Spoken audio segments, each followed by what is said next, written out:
साथियों, एक व्यक्ति हमेशा जंगल में टहलने जाया करता था। एक दिन वो काफी लेट हो गया।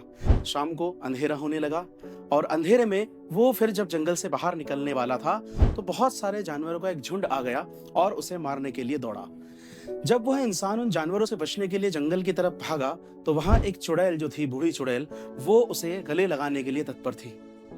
लेकिन जब वो उन दोनों से बचने के लिए जंगल की तरफ और अंदर भागा तो उसे खाई दिखाई नहीं दी और उस खाई में वहां पर कई सारी पेड़ की बेल या लताएं लटकी हुई थी, जिसमें उसका पैर उलझ गया और वह गड्ढे में गिरने लगा। परंतु उस लता से जब उसका पैर उलझा तो वह सिर्फ उसमें लटकते हुए देखा गया और नीचे एक सांप बैठा था जो उसको डसने का इंतजार कर रहा था। थोड़ी ही देर में उस लता जिससे उसका पैर लटका हुआ था, उस पर दो चूहे काले और सफेद बैठे दिखाई दिए और वो उस बैल को कुतरने लगे। उसकी परेशानी तो तब बढ़ने लगी जब हजारों ततैया आकर उस पर डंक मारने लगी और उसे कष्ट देने लगी। लेकिन इस बीच यह देखा जाता है कि वो एक शहद जो है वहां छत्ते से टपक रहा है, वो उसकी जीभ पर गिर रहा है और वो उस शहद को बहुत आनंद से उसका रस ले रहा है।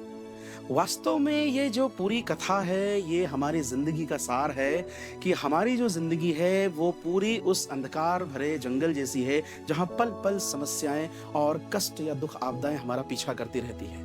वो जानवरों का झुंड जो है वो बीमारियां हैं जो बचपन से लेकर मृत्यु तक हमारा पीछा करती है। वो बूढ़ी चुड़ैल कोई और नहीं बल्कि बुढ़ापा है जो हमारा इंतजार कर रहा होता है।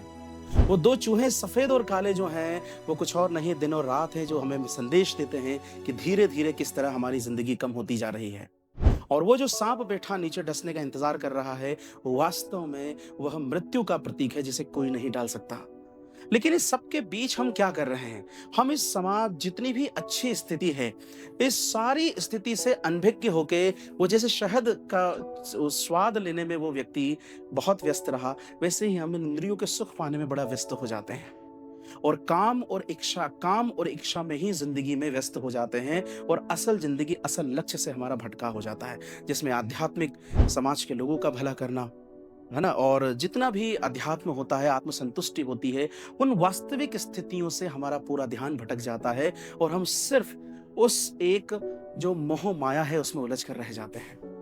इसी इच्छा और काम को समझाने के संबंध में श्री कृष्ण जी श्रीमद् भगवद गीता में कहते हैं, धूमेन व्रियते वह्निर यथा दर्शो मलेन चा यथोल बेनावृतो गर्भस्थता तेनेदमावृतम।